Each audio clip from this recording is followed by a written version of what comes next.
Since their backstage brawl in 2019, Leon Edwards has been calling out Jorge Masvidal for a fight. Just recently he sent out a number of tweets to Jorge Masvidal. He posted this on his Twitter saying, "I'm ranked above and heading for my 9th win in a row, so you know it gets you closer to the title beating me. But keep hiding behind the 'it does nothing for us' excuse you and your whole mate team keep using, cause you know I'll you up." He followed up with, "Has everyone realized the whole Street Jesus Hardman was all just marketing yet? And at Gamebred Fighter is actually a journeyman, or people still think he's good?" He ended it off with, "F it George, let's fight. No money, mutual location, film it, bang it on YouTube. Public will see your Hashtag let's get it." A 5-round featherweight fight between Amanda Nunes versus Megan Anderson has been targeted for UFC 256. Amanda Nunes is coming off a unanimous decision win over Felicia Spencer, and Megan Anderson is coming off a KO victory over Norma Dumont Viana. A 5-round middleweight fight between Jack Hermansson versus Darren Till has been targeted for UFC Fight Night card on 5th of December. Jack Hermansson is coming off a submission win over Kelvin Gastelum, and Darren Till is coming off a unanimous decision loss to Robert Whittaker.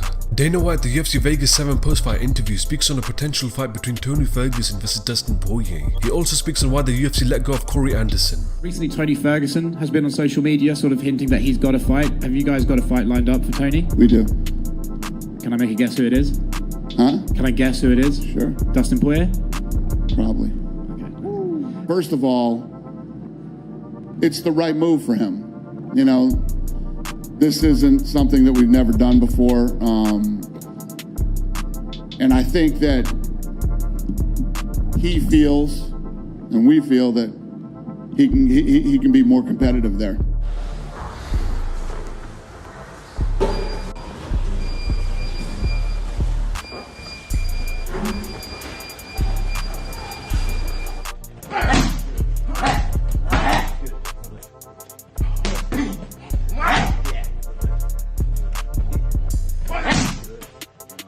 Israel Adesanya in a recent interview gives his thoughts on fighting Paulo Costa in a smaller cage. "Look at how I dealt with Brad Tavares in a smaller octagon, and he was pressuring me.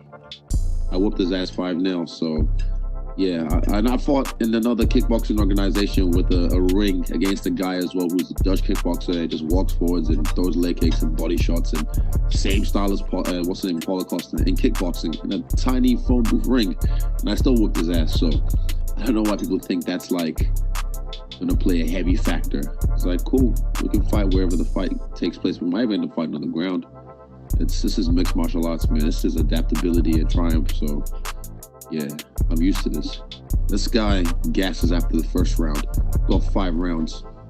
Look at me in all my fights in the 5th round and in the 6th round. I mean, not 6th round, the 5th round. So what am I saying? I got distracted.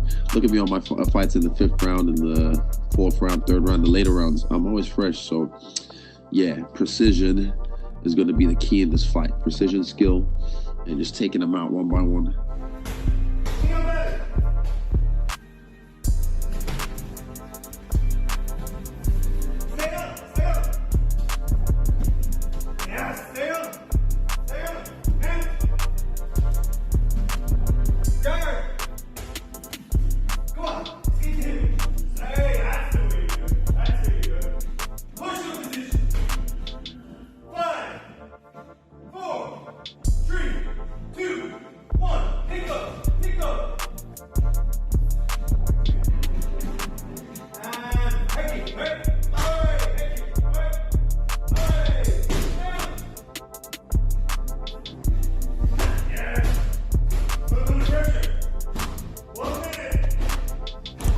And Michael Bisping on the Believe in Me podcast gives his thoughts on Marlon Vera's victory over Sean O'Malley. Co-main event we had Sugar Sean O'Malley, and he took on Marlon Cheeto Vera. Both guys came on the show recently, and we're very grateful for that. Thank you very much. Coming into this one, you couldn't help but notice that a lot of the hype was around Sean O'Malley, and for good reason. You could see, you know, he's undefeated, which is always great in terms of marketing. And, you know, as we said when he came on the show, guy's got tons of charisma. He's got a good look.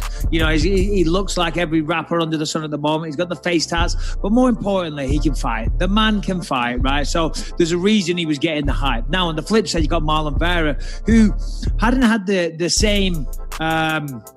run of success, if you will. He lost a couple of fights early in the UFC, so that kind of probably affected how much stock the UFC initially gave him. But he went on a 5-fight win streak with 5 stoppages, lost I would say, decision to Song Yadong, and that was at 145, by the way. So he was on a 5-5-5 finish streak at bantamweight, and then he got this fight against Marlon Vera. Now, when the fight happened, of course, it was over really pretty much before it started. Well, no, it wasn't over because it was near the end of the round, right near the end of the round when the fight finished. But there wasn't a lot happening, and just when they started to really exchange a little bit, that's when, you know, the beginning of the fight, beginning of the end of the fight came. Obviously, they were exchanging kicks. There was nothing particularly significant landed on either side, really. Just kind of exchanging kicks, taking their time, having that feeling out process that you do. And then OMalley appeared to be having problems with his ankle. Seemed to be hopping all over the place. Certainly saw that he couldn't put weight on it, right? And he was definitely having issues. And then from there, I think he slipped or whatever. He went to his back. Vera jumped down. Marlon Vera, Cheeto, as he likes to be called. Cheeto jumps on top of him. And they were vicious elbows. Nasty, nasty, vicious elbows. You know, you could argue maybe Herb Dean stopped it a little too soon, but regardless, they were heavy elbows, and he probably saw that OMalley was hurt on the leg, and he stopped the fight. And in fact, Vera, and we'll hear from Vera later, he says that he was out. He said he went out, he was snoring, he went to sleep. And if that is the case, then yeah, a beautiful stoppage. But since then, the masses have been on the go. Yeah, people are coming out saying it was the peroneal nerve. Apparently, Chito Vera kicked him in the leg on the knee, which hit the peroneal nerve. And I did a little Googling about this, and it can affect the sensation in the foot, in the leg, and things like that. And apparently that caused him to roll his ankle, and that was the beginning of the end. Here we are, Jordan. What are we about to do? Shit, you know me, it's always dive team.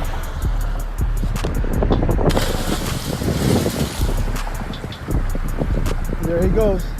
Game bred Masvidal. We're gonna see whose biceps are bigger. Alright, let's check it out. In the abs. In the abs. Alright, let's see. Alright, ready? Oh man, check that out. That's huge. That's huge. Oh, double. Oh man. Alright, now what about the abs? Abs, okay, okay. And feel. Hey. Woo, man. Those are solid. Nice. Oh, you got that. Hey, did you guys see the fights last night? Oh, it was a good card. It was, it got downplayed, some injuries, some COVID stuff happened.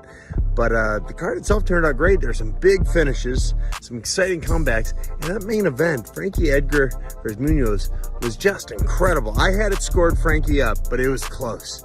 It was close. What'd you guys think of the whole card? Was there a fight you guys liked more than another one?